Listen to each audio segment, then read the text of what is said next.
Hello friends, welcome to the science second. तो आज से हम लोग शुरू करने जा रहे हैं एक नई सीरीज जिसमें हम लोग बैक्टीरिया के क्वेश्चन देखेंगे।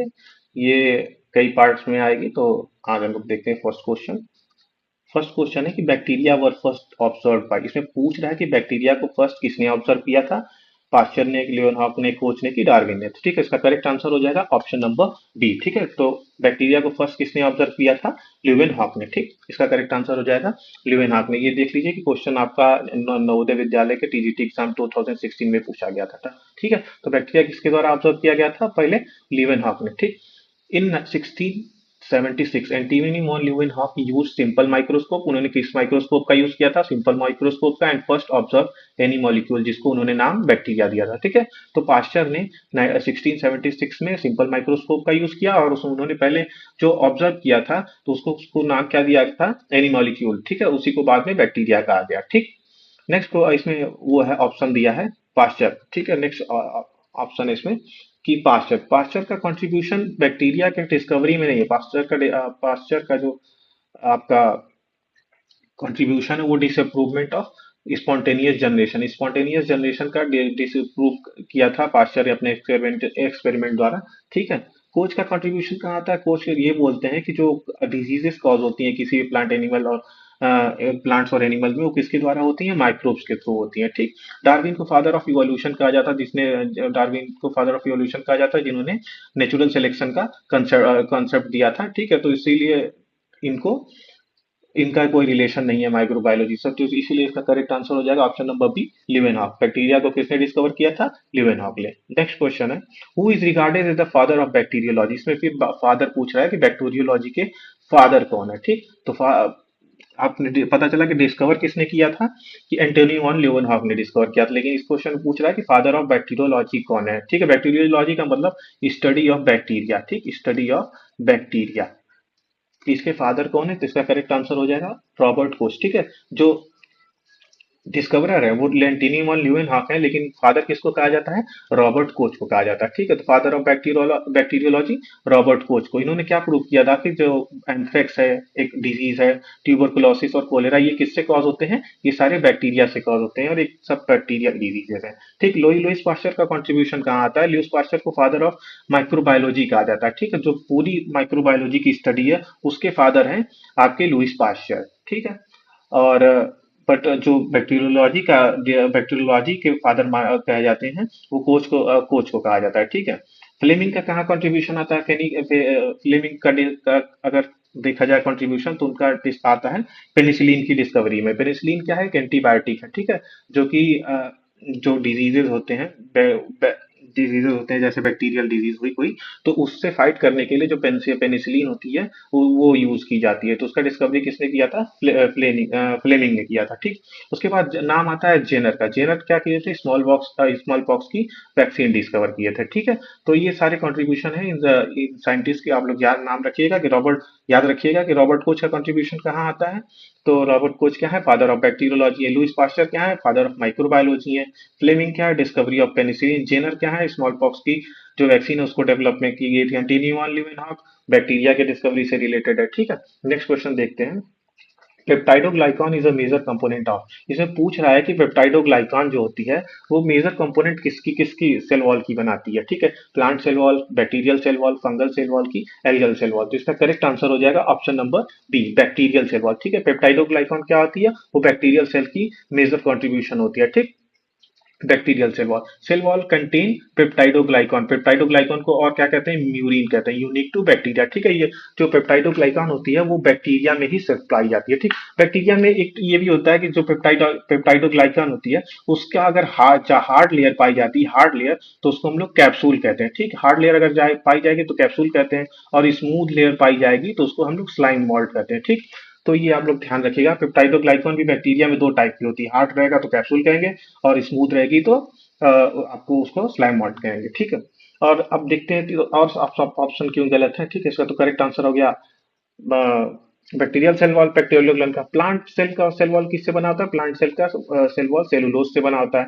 फंगस सेल वॉल का बना होता है काइटिन से, और एल्गी का बना होता है सेलुलोज और उसमें सिलिका के कुछ पार्टिकल्स पाए जाते हैं। ठीक है, तो बैक्टीरिया की सेल वॉल किससे बनी हुई है?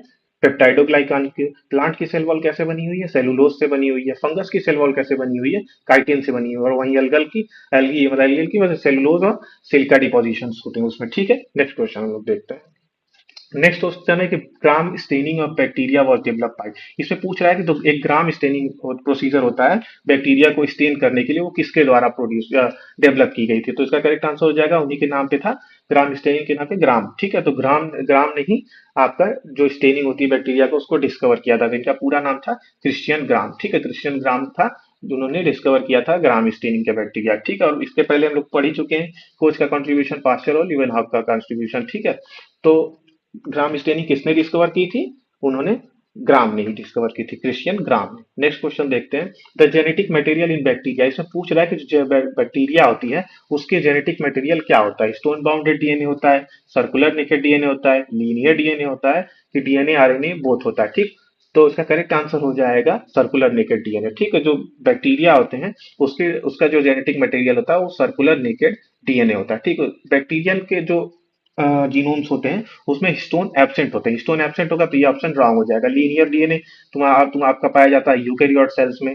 आरएनए डीएनए दोनों अगर जेनेटिक मटेरियल हो वो आपका वायरसेस में पाया जाता है, ठीक है। तो इसको एक्सप्लेनेशन देख लेते हैं हम लोग। तो बैक्टीरिया बैक्टीरिया क्या है, प्रोकैरियोट है, उसका जीनोम कैसा होता है, single circular double standard DNA, ठीक है। एक सिंगल ही होता है, डबल आपका डबल सिंगल होता है, डबल स्टैंडर्ड होता है और सर्कुलर होता है, ठीक। ये बैक्टीरिया का जीनोम है, ठीक।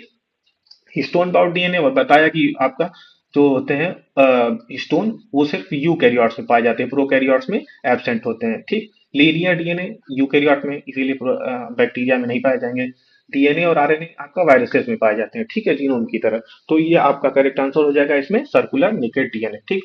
तो बैक्टीरिया में कैसा डीएनए जेनेटिक मटेरियल पाया जाता है, सर्कुलर नेकेड डीएनए पाया जाता है।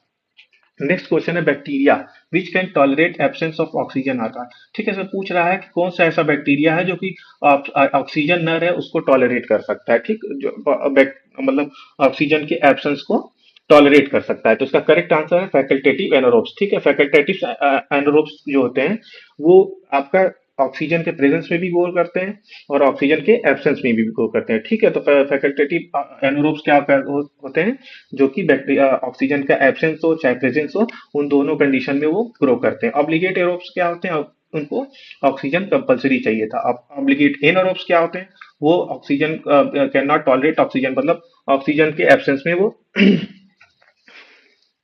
ऑक्सीजन के एब्सेंस को वो नहीं सह पाते, ठीक।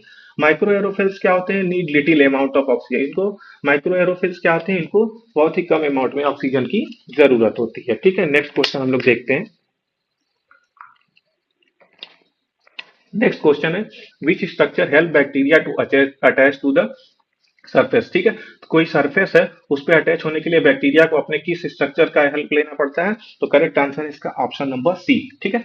पिलाई और फेमरी हेल्प करते हैं बैक्टीरिया को किसी भी सरफेस से अटैचमेंट में, ठीक है। कैप्सूल क्या है, वो सेल वॉल का जब सेल वॉल का मॉडिफिकेशन है, जब आपका पेप्टाइडोग्लाइकान हार्ड होता जाता है या बहुत ज्यादा मोटा हो जाता है उसको स्ट्रक्चर को क्या कहते हैं, कैप्सूल कहते हैं। फ्लैजेला क्या करता है, उसके मूवमेंट में हेल्प करता है। पिलाई और फिम्बरी क्या करते हैं, पिलाई और फिम्बरी हेल्प करते हैं उसको अटैचमेंट में। राइबोसोम्स क्या करते हैं, प्रोटीन सिंथेसिस में हेल्प करते हैं, इसीलिए अटैच। इसका करेक्ट आंसर हो जाएगा बैक्टीरिया को अटैचमेंट में कौन हेल्प करता है, बैक्टीरिया को अटैचमेंट में कौन हेल्प करता है। तो करेक्ट आंसर हो जाएगा इसका पिलाई एंड फिम्बरी, ठीक।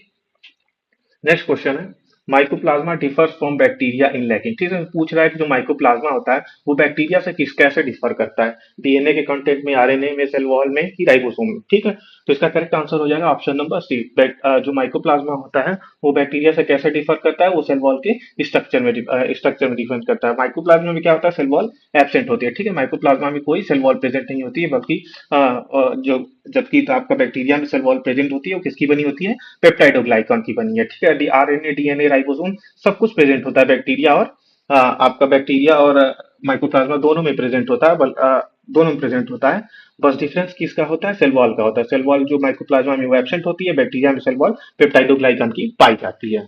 नेक्स्ट क्वेश्चन है which disease is not bacterial, इसमें से पूछ रहा है कि इसमें से कौन डिजीज है, ये ट्यूबरकुलोसिस, कोलेरा, टाइफाइड, मलेरिया, इसमें से कौन डिजीज है जो कि बैक्टीरियल डिजीज नहीं है आपकी, ठीक।